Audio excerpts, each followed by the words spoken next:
Evangelho segundo Lucas, capítulo 1, versos 67 a 75, diz assim a palavra de Deus. Zacarias, seu pai, cheio do Espírito Santo, profetizou, dizendo: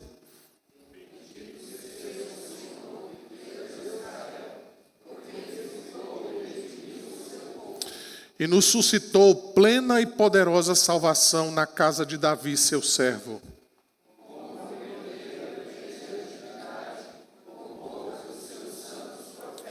Para nos libertar dos nossos inimigos e das mãos de todos os que nos odeiam.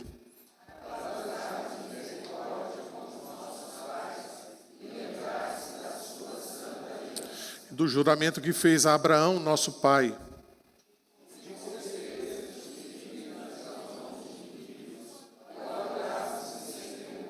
Em santidade e justiça perante Ele, todos os nossos dias. Senhor nosso Deus, nós louvamos e bendizemos o Teu santo nome nesta hora. Obrigado, Senhor, pela palavra do Senhor que pode ser lida e pode ser entendida, Senhor, e que nos revela a Tua graça, a Tua vontade e, sobretudo, nos revela Jesus Cristo, nosso Salvador. Nós Te bendizemos, ó Deus, pela oportunidade que temos nesta hora, Senhor, de ouvi-la e também de receber, ó Deus, instrução, explicação da Tua palavra, Senhor. Por isso nós Te pedimos que o Teu Santo Espírito seja conosco, que Ele possa falar ao nosso coração nesta noite, que não haja nenhum impedimento, ó Deus, para que a Tua palavra encontre um terreno fértil e que ela possa produzir em nós aquilo que o Senhor mesmo deseja que ela produza. Por isso, Senhor, abre os nossos ouvidos e também o nosso coração, para que nós possamos entender a palavra do Senhor nesta noite. É o que nós Te suplicamos e oramos em nome de Jesus. Amém. Os irmãos podem assentar-se.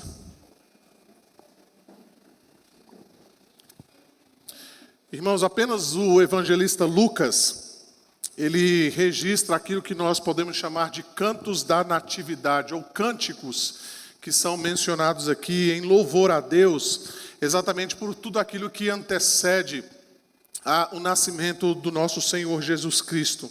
O Evangelho de Lucas, se você puder manter a sua Bíblia aí aberta, o seu celular, né, no texto que nós lemos agora há pouco, você vai perceber então que o evangelista Lucas, ele registra 3 cânticos aí. O primeiro deles aparece aí nos versos 46 a 55, nós vimos isso no ano passado, quando nós encontramos o Cântico de Maria, que é conhecido, né, como o Magnificar. E ele tem esse nome, ou ele recebe esse nome, exatamente por aquilo que aparece aí no verso de número 46, quando Maria, então, ela diz o seguinte: a minha alma engrandece, ou seja, a minha alma magnifica, daí o nome, né, do cântico Magnificar. A minha alma engrandece ao Senhor. O terceiro cântico, né, que aparece aí no Evangelho de Lucas, na ordem em que ele aparece no Evangelho, é o cântico de Simeão, que está lá em Lucas, capítulo 2, os versos 25 a 35. Esse cântico é conhecido como Nunc Dimittis, exatamente por causa da expressão que aparece aqui, né? Agora despede o teu servo. Quando Simeão, então, ele está ali diante do Salvador do mundo, diante do próprio Senhor Jesus Cristo, tendo nas suas mãos o cumprimento, então, da promessa da vinda do Messias. Ele diz: olha, agora o Senhor pode me despedir, porque eu vi a tua salvação. Por isso que esse cântico tem esse nome, tá? O segundo cântico que aparece é esse que nós acabamos de ler, tá? Ou lemos pelo menos uma parte dele, que é conhecido, então, aqui como o Cântico de Zacarias. E esse cântico, então, recebe um nome, né? É o nome de Benedictus. E a gente vai ver daqui a pouquinho o motivo, então, que ele recebe esse nome. É importante a gente saber quem era Zacarias, esse autor, digamos assim, né, desse cântico, que profetiza então esse cântico. Se você voltar um pouquinho aí no texto que nós lemos, nos versos 5 a 7, aqui nós vamos ter, digamos, um resumo, uma pequena biografia de quem era então esse servo de Deus chamado Zacarias. Lá, Lucas registra o seguinte, né? Nos dias de Herodes, rei da Judéia, houve um sacerdote chamado Zacarias, do turno de Abias. Sua mulher era das filhas de Arão e se chamava Isabel. Ambos eram justos diante de Deus, vivendo irrepreensivelmente em todos os preceitos e mandamentos do Senhor, e não tinham filhos, porque Isabel era estéril, sendo eles avançados em dias.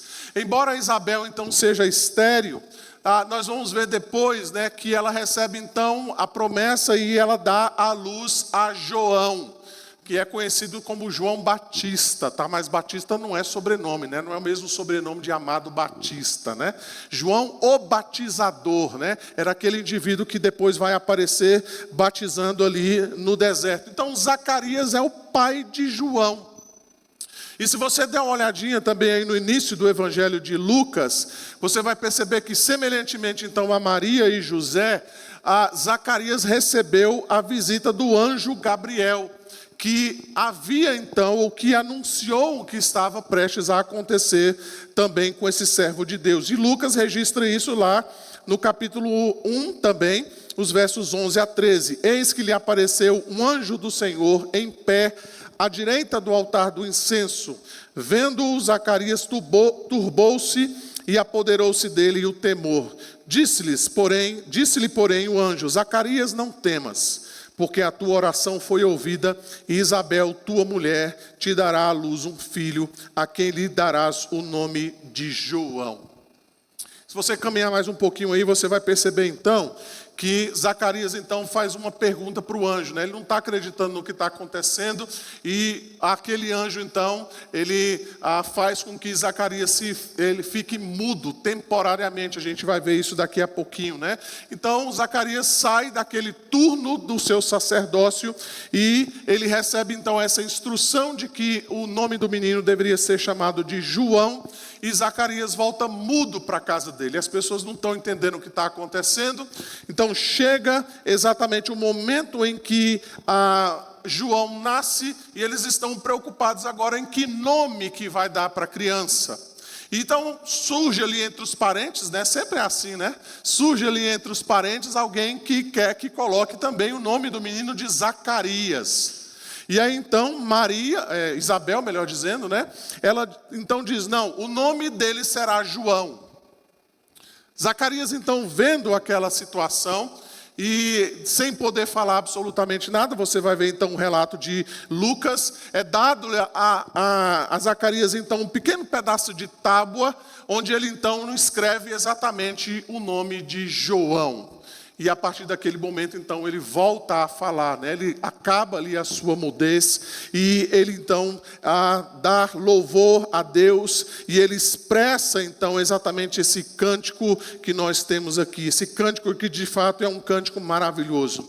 Então, olhando para o texto que nós acabamos de ler, quais são, então, as lições e o que esse cântico, então, tem a nos dizer? E quais são as aplicações que o texto que nós lemos tem para trazer para nós? A primeira coisa, então, que a gente pode mencionar aqui, que Lucas registra, está aí no verso de número 67, quando ele diz, então, que Zacarias ficou cheio do Espírito e profetizou. Veja aí o verso 67. Zacarias, seu pai, o pai de João, cheio do Espírito Santo, profetizou dizendo. E aí então ele começa a falar do seu cântico.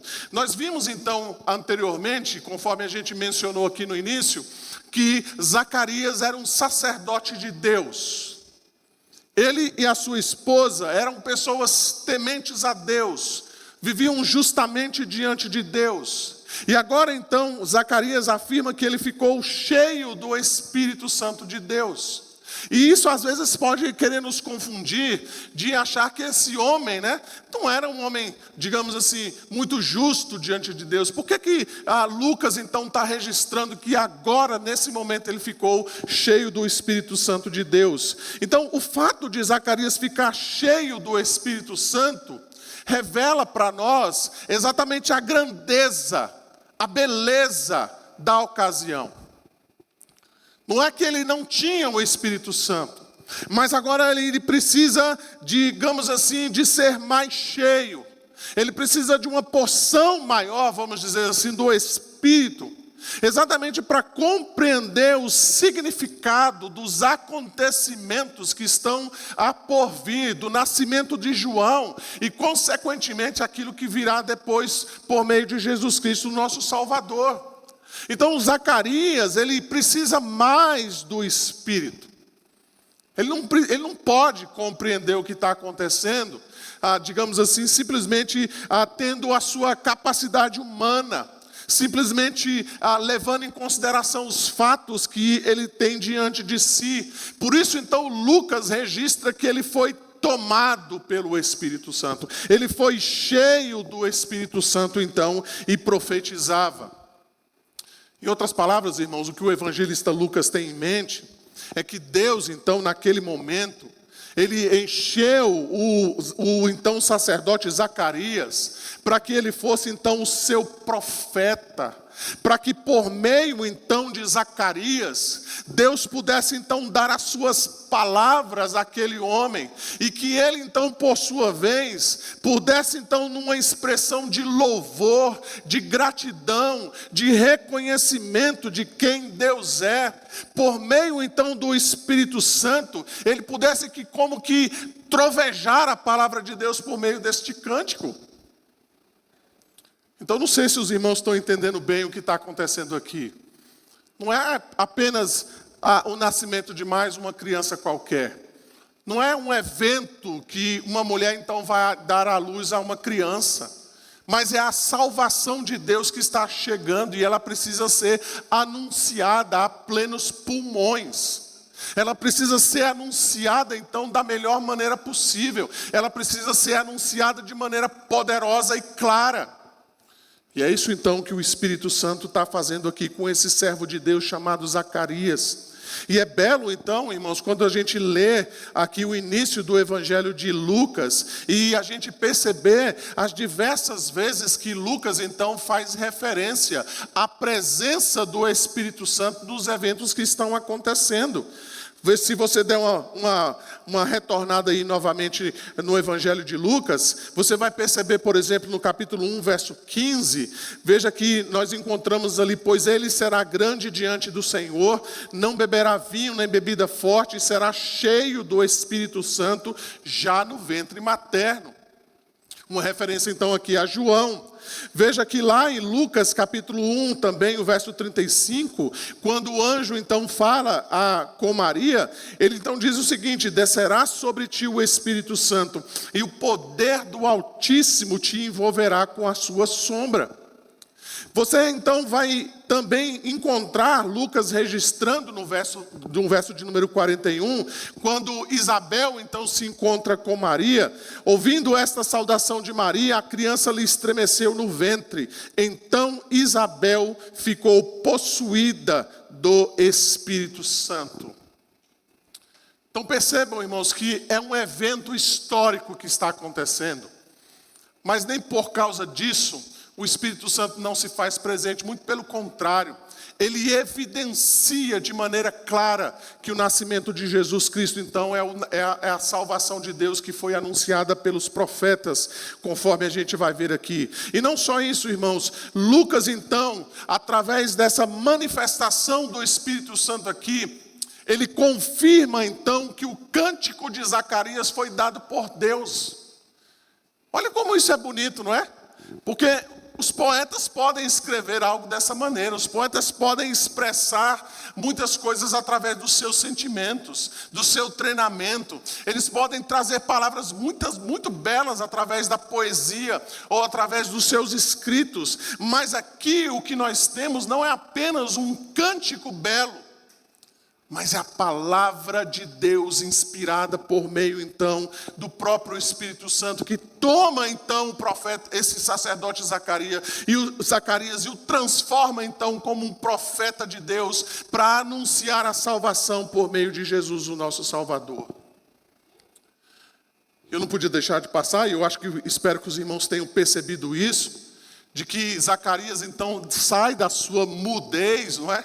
Ainda que temporária, ainda que o anjo tenha o tornado mudo naquela ocasião, E ele passou ali por talvez longos 9 meses, né, sem falar absolutamente nada por causa dessa situação. Talvez sofrendo ali no seu íntimo diante da mensagem que ele havia recebido daquele anjo. E que de alguma maneira ele não acreditou naquilo que estava sendo dito a ele.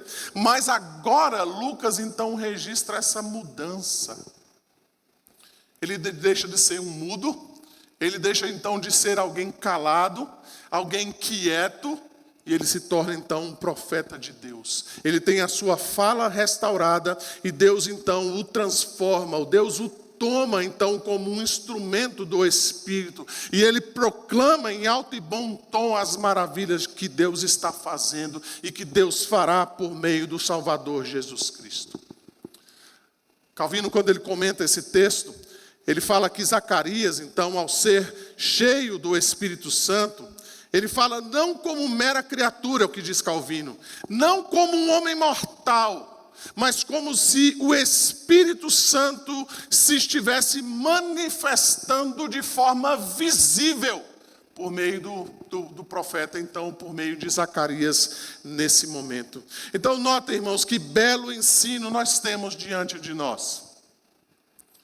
De quando os servos de Deus falam por meio da palavra de Deus. Quando eles são tomados, então, para trazer a mensagem de Deus.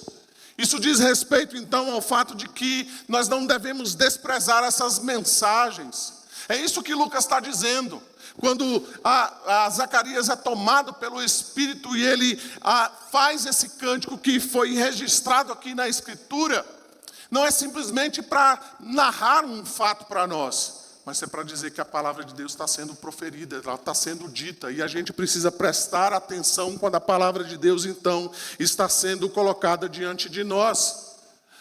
Ignorar ou desprezar as palavras que são ditas é o mesmo que desprezar o próprio Deus, que usa os seus instrumentos, que usa então os seus profetas, que usa então os seus servos, exatamente para trazer a palavra que ele deseja, que ele quer.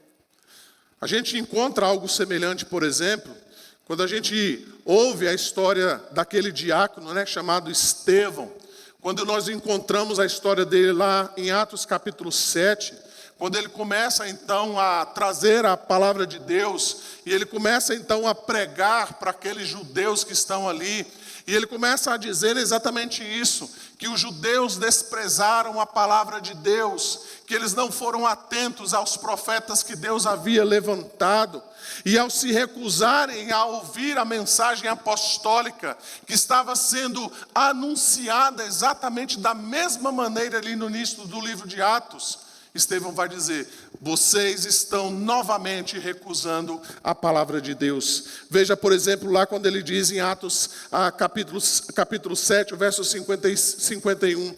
Homens de dura cerviz e incircuncisos de coração e de ouvidos, vós sempre resistis ao Espírito Santo, assim como fizeram vossos pais, também vós o fazeis.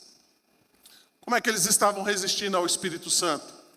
Estavam recusando ouvir a palavra de Deus, dita pelos apóstolos, assim como os pais deles recusaram ou resistiram ao Espírito Santo, quando recusaram ouvir a palavra que os profetas pregaram no Antigo Testamento. Veja então aqui, irmãos, que há mais uma verdade que nós devemos observar, que o cântico então de Zacarias, ele tem o Espírito Santo então como a sua fonte. Assim como toda a Escritura tem como a sua fonte o Espírito Santo.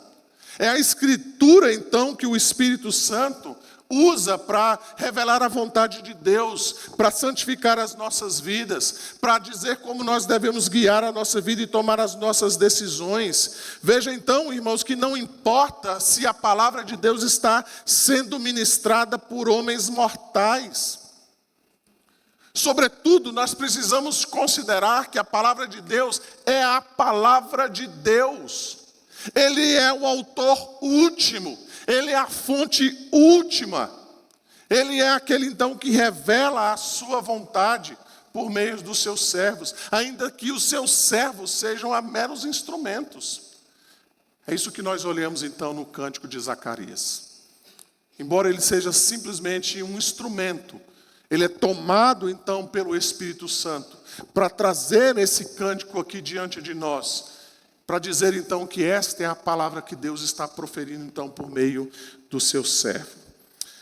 Segundo lugar, então, nós podemos observar que Zacarias então, ele declara que Deus é bendito. Veja então que nós vemos no verso 68, bendito seja o Senhor, Deus de Israel. Daí então o nome Benedictus, vem dessa palavra que aparece aí, né? Bendito, por isso que ele tem esse nome. Bendito aqui é o mesmo que abençoado, é o mesmo que louvado. Zacarias então bendiz a Deus por aquilo que ele é. Deus é amoroso, ele é bondoso, ele é fiel, ele é misericordioso. Zacarias também exalta, ele bendiz a Deus por aquilo que Deus faz. Nós vamos ver então algumas questões que Zacarias vai mencionar dos feitos de Deus em favor do seu povo. Em outras palavras, irmãos, o que nós podemos mencionar aqui é que Zacarias está dando glória a Deus. E ele quer não apenas instruir aquelas pessoas que estão presentes ali, mas ele também quer agora instruir os seus leitores. Ele quer instruir a cada um de nós a bendizermos a Deus por aquilo que Ele é e por aquilo que Ele faz. Por isso então, nós precisamos olhar exatamente aquilo que Zacarias está fazendo aqui e como ele é cuidadoso então por meio do Espírito Santo ao profetizar, bendito seja o Deus de Israel. Ele está aqui fazendo pelo menos algumas coisas, né? Pelo menos duas coisas aqui. A primeira coisa é que ele está fazendo uma distinção entre Deus e os ídolos. Ele está exaltando o Senhor. Embora Deus estivesse meio que oculto por algum tempo, embora Deus estivesse meio que mudo por algum tempo, embora que Deus não estivesse falando por meio dos profetas, já havia algum tempo, nessa ocasião então em que Zacarias profere esse cântico, ele continua sendo bendito, ele continua sendo misericordioso, ele cumpre as suas promessas, como a gente vai ver daqui a pouco. A segunda coisa então, eu já mencionei, ele bendiz a Deus exatamente porque Deus cumpre as suas promessas. Imagine, irmãos, aqueles judeus naquela época. Imagine 400 anos de silêncio que antecedem o Novo Testamento, onde Deus não havia levantado nenhum profeta, onde você não ouvia a palavra de Deus sendo dita por ninguém, onde o povo tinha sido levado cativo para a Síria, para a Babilônia, em que esse povo, de alguma maneira, parece que, digamos assim, ficou iludido com relação às promessas de Deus, talvez pensando que as promessas de Deus nunca mais se cumpririam, porque já havia 400 anos que Deus não falava com esse povo. E de repente, então, esse Zacarias exalta a Deus, exatamente porque ele vê agora com o nascimento do Messias, as promessas de Deus se cumprindo, as promessas então sendo reavivadas, as promessas de Deus sendo renovadas. E além disso, então, eu esqueci de mencionar que Zacarias louva a Deus exatamente porque Deus é o único socorro deste povo. Não existiam outras coisas, não existiam outras pessoas, não existia ninguém que pudesse socorrer a este povo. Então Zacarias mostra que Deus não nos abandona na nossa fraqueza. Muito pelo contrário, é na fraqueza que o poder de Deus se manifesta. E Zacarias então está de olho no Deus de Israel, nas promessas que ele fez, da aliança que Deus tem com o seu povo. Zacarias então mostra que os seus olhos estão fixos em Deus, não em qualquer outra coisa, não em qualquer outra possibilidade, mas nas promessas que Deus tem para o seu povo. E quais são os motivos então que levaram Zacarias a bendizer a Deus? Isso então nos conduz ao terceiro ensino que nós encontramos aqui. Veja aí os versos 69 em diante. Em primeiro lugar, então, Zacarias afirma que Deus libertou o seu povo Deus remiu ou visitou o seu povo para libertá-lo. Veja aí o verso 68. Porque visitou e redimiu o seu povo. Eu já falei isso aqui, né? Embora essa palavra apareça aqui bem bonitinha, né? Redimiu, redenção. O sentido aqui dessa palavra é resgatar por meio de pagamento.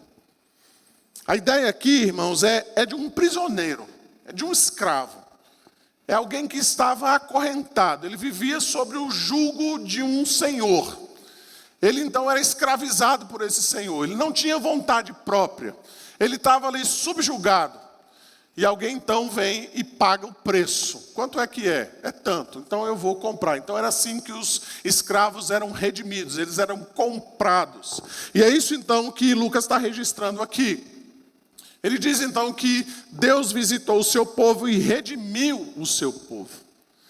E é interessante, não é? Lucas começar com essa palavra, né? Redimiu, ou seja, a salvação tem a ver com isso, com essa libertação da escravidão, do pecado, conforme a gente vai ver mais adiante. E é isso então que nós vamos encontrar depois no ministério do próprio Senhor Jesus Cristo. Aqui mesmo em Lucas ele começa a mencionar isso. Ele diz então que ele veio para trazer libertação aos cativos. Aqueles que estavam prisioneiros do pecado, do diabo, da morte.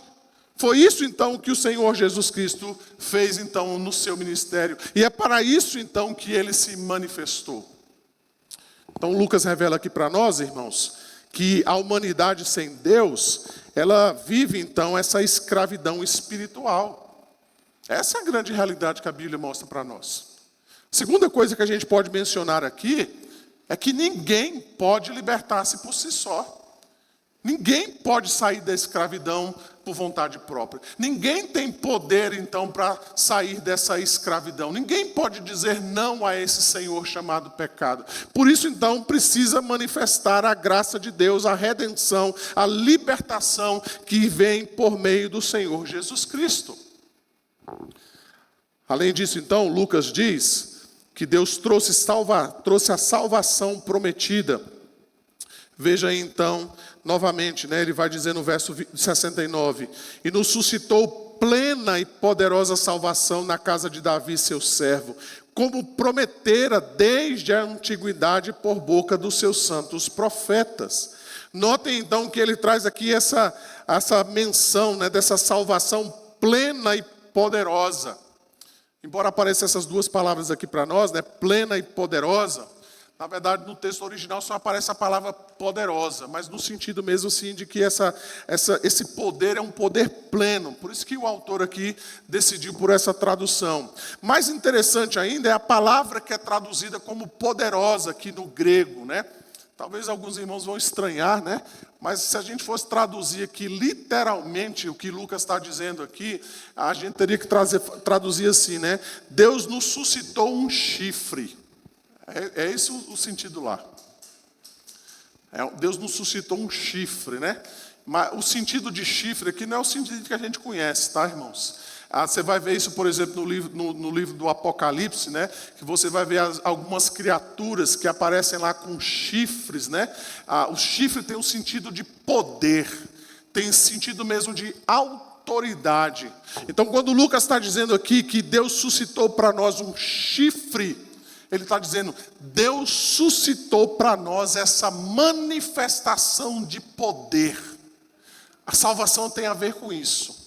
Por isso ele diz que essa salvação é plena, ela pode socorrer, ela pode de fato salvar. Ela não é apenas uma possibilidade, ela não é apenas uma abertura para uma salvação. Não, ela é a salvação plena, ou seja, Deus pode de fato salvar quem Ele quer. Lucas diz então também que Deus nos libertou dos nossos inimigos, veja o verso 71, para nos libertar dos nossos inimigos e das mãos de todos os que nos odeiam. A gente viu aqui na imagem anterior que os cativos aqui são libertados, aqui então a ideia de um inimigo que é derrotado. Olha que coisa bela, né? Deus não apenas nos liberta mas Deus também derrota os nossos inimigos. Nós não somos mais escravos dos nossos senhores, mas nós não precisamos mais temer os nossos senhores. Deus tirou-nos da escravidão, mas Ele também destruiu aquilo que nos escravizava. Olha que coisa linda, não é? Olha que coisa maravilhosa. Se a gente fosse aplicar isso nos nossos dias, né? Deus não apenas nos tirou da escravidão do pecado, mas Deus também tirou de nós o escravo chamado pecado. O pecado não pode mais nos escravizar, porque ele foi completamente derrotado. Deus não apenas nos tirou das garras de Satanás, mas Deus também tirou o poder de Satanás. Ele não pode mais, a gente não precisa ter medo dele. Veja aqui que Deus usou da misericórdia prometida, verso 70, como prometera desde a antiguidade, verso 72 e também o 73, para usar de misericórdia com os nossos pais e lembrar-se da sua santa aliança e do juramento que fez a Abraão, nosso pai. Notem que a gente vai perceber no cântico que eu mencionei agora há pouco, no cântico de Maria, lá em Lucas capítulo 1, ela vai mencionar a mesma coisa nos versos 54 a 55. Amparou a Israel, seu servo, a fim de lembrar-se da sua misericórdia, a favor de Abraão e da sua descendência para sempre, como prometera aos nossos pais. Além disso, então, Lucas vai dizer que Deus nos libertou para que nós pudéssemos adorá-lo, veja aí o verso 74, e conceder-nos que, livre das mãos de inimigos, o adorássemos sem temor. Zacarias, então, nesse cântico, ele está dizendo que nós fomos livres do pecado, do diabo, da carne, e agora, então, nós podemos oferecer a Deus o nosso louvor, a nossa adoração.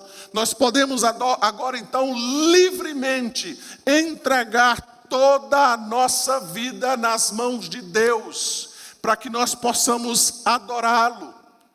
Isso, então, revela aqui para nós, irmãos, que um povo livre é um povo grato.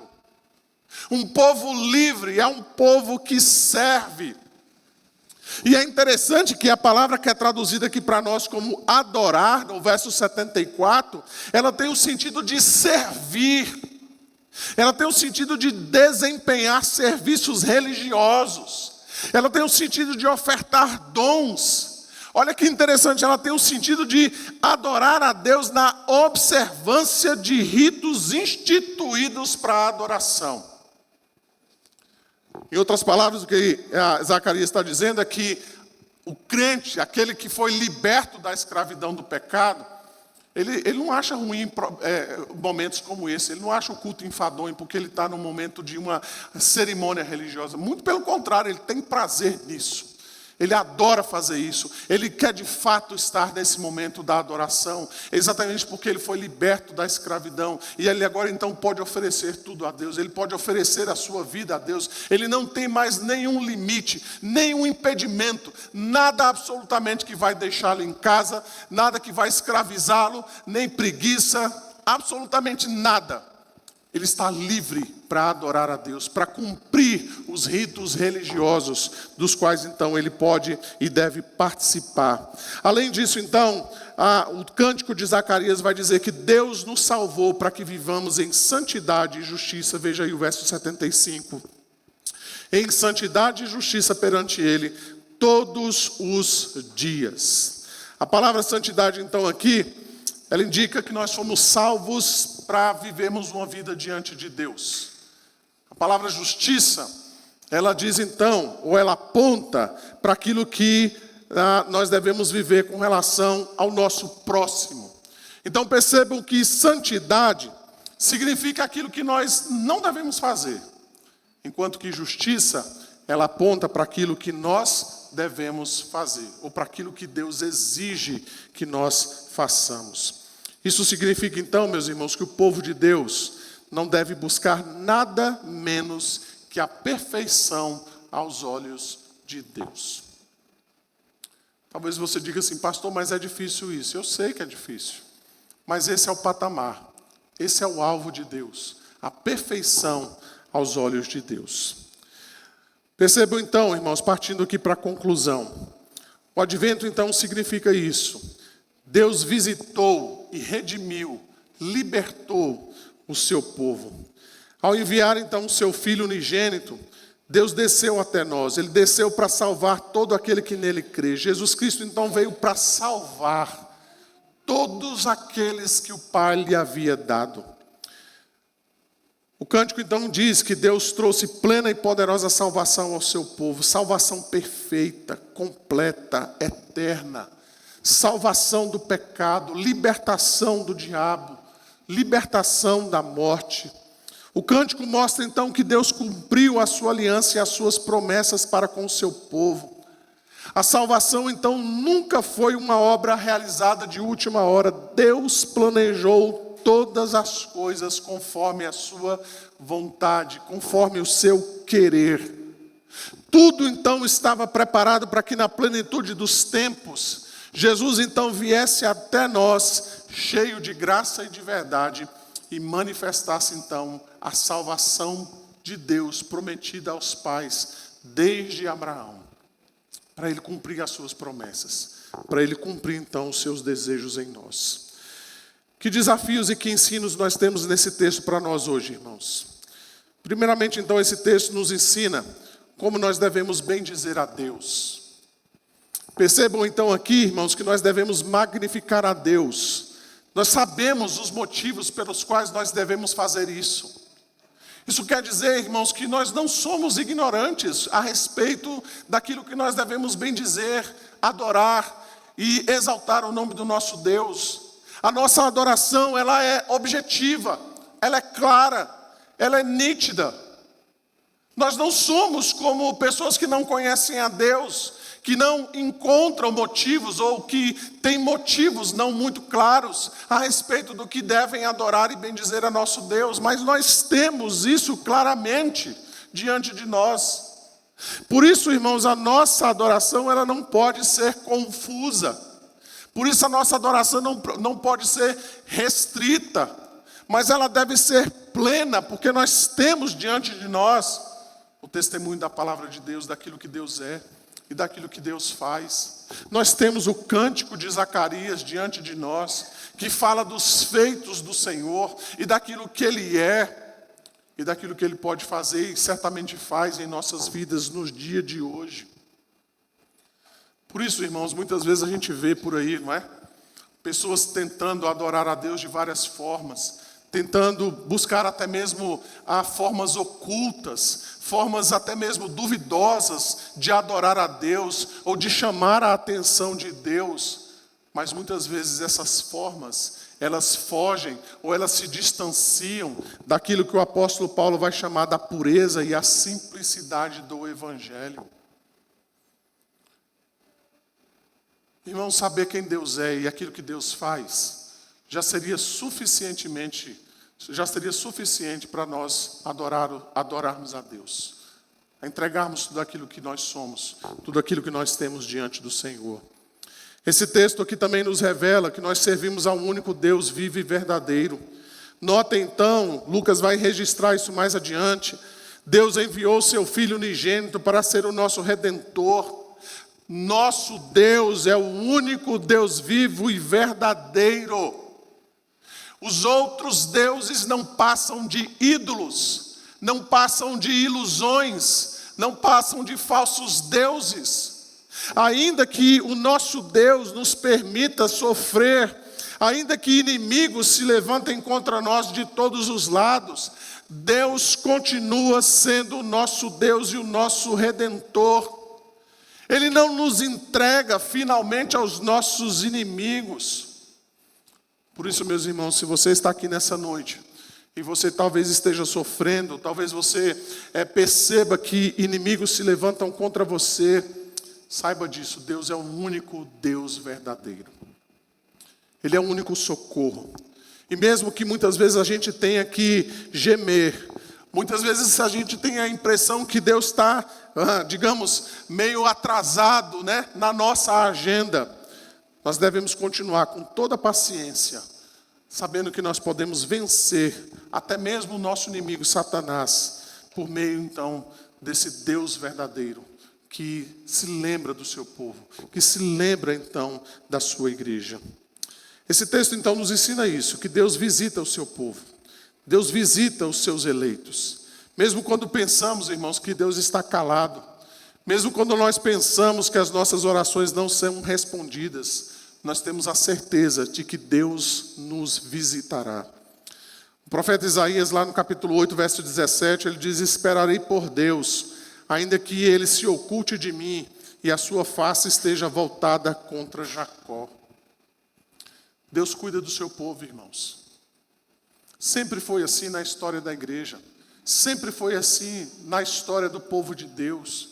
Mesmo quando parecia que tudo estava acabado, mesmo quando parecia que tudo estava aniquilado, mesmo quando parecia então que o povo de Deus vivia em tribulação, tristeza, angústia, desespero, melancolia, mesmo quando o povo de Deus parecia sendo que humilhado então diante dos outros povos, ainda que a igreja passe por dificuldades, Deus visita o seu povo. Ele não nos abandona, irmãos. Ele não nos deixa caídos. Ele não nos deixa à própria sorte, mas Ele sempre visita o seu povo. É isso que nós encontramos aqui no Cântico de Zacarias. Embora era um povo desesperançado, talvez, ainda que pareça que as promessas de Deus não iam se cumprir, o que nós encontramos é isso: Deus visitou o seu povo, Ele redimiu o seu povo. E por fim, irmãos, sejamos gratos pela visitação de Deus por meio do nosso Senhor e Salvador Jesus Cristo. Jesus então não foi aquela visitação geral ou ordinária, mas aquele reconhecimento especial de que Deus então havia cumprido todas as suas promessas. Cristo então é o cumprimento das promessas de Deus no que diz respeito então à sua visitação, no fato então de que Deus sempre prometeu estar no meio do seu povo. Ele prometeu então andar entre eles. Jesus então é o cumprimento dessas promessas. Embora Deus, como eu mencionei agora há pouco, muitas vezes tivesse que disciplinar o seu povo, Ele não esqueceu das suas promessas de salvação por meio de Jesus Cristo. Deus então ergueu esse chifre de salvação no meio do seu povo, para que todos aqueles então que de fato olhassem para Ele, aqueles que confiassem nele, não somente tivessem a possibilidade de ser salvos, mas certamente serão salvos por meio do Senhor Jesus Cristo. Cristo então traz a esperança da redenção, a esperança da libertação, a esperança do perdão dos nossos pecados. Logo então, irmãos, para desfrutarmos da bondade de Deus e para confiarmos então nas promessas de auxílio, nós precisamos ter os nossos pensamentos voltados tão somente para o nosso Senhor e Salvador Jesus Cristo. A menos que nos acheguemos a Ele com fé, nós nunca poderemos nos aproximar de Deus e reconhecermos a Deus como nosso Pai, se não for por meio do nosso Senhor e Salvador Jesus Cristo.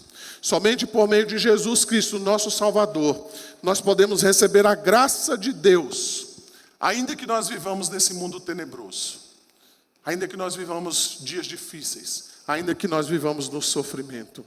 Somente o Senhor Jesus liberta da maldição do pecado e nos garante a vida eterna, alegria e bem-aventurança.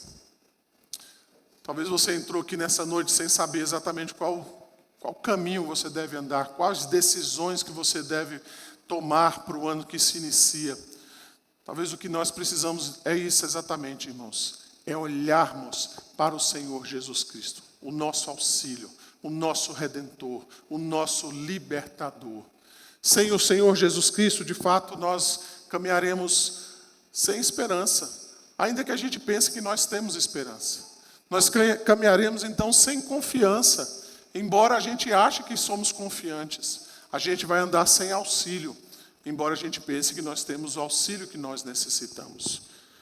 Por isso então, meus irmãos, ao participarmos da ceia do Senhor, que Deus encha nos encha do seu Espírito para que nós possamos dizer, assim como Zacarias disse naquela ocasião: bendito seja o Senhor que nos visitou, enviando o seu próprio Filho para cumprir fielmente todas as promessas de Deus. Que assim então, irmãos, olhando firmemente para o Salvador da nossa alma, nós possamos então confiar tão somente na graça redentora de nosso Senhor e Salvador Jesus Cristo. Vamos orar mais uma vez, vamos pedir a graça dele sobre as nossas vidas e assim então também nos preparando para o momento da ceia do Senhor. Feche seus olhos. Senhor nosso Deus, nós te louvamos e te bendizemos nesta hora, Senhor. Te damos graças mais uma vez por Jesus Cristo, nosso Salvador, que deu a sua vida em nosso lugar, que derramou o seu sangue em nosso favor, que nos comprou por meio do seu sacrifício vicário. Obrigado a Deus porque nós podemos servir ao Senhor, adorá-lo sem qualquer impedimento, por causa da obra redentora de Jesus em nosso favor. Assim nós te bendizemos nesta noite e pedimos que a graça do Senhor seja sobre as nossas vidas. Nós oramos e te bendizemos nesta hora, no nome de Jesus, o nosso Salvador. Amém.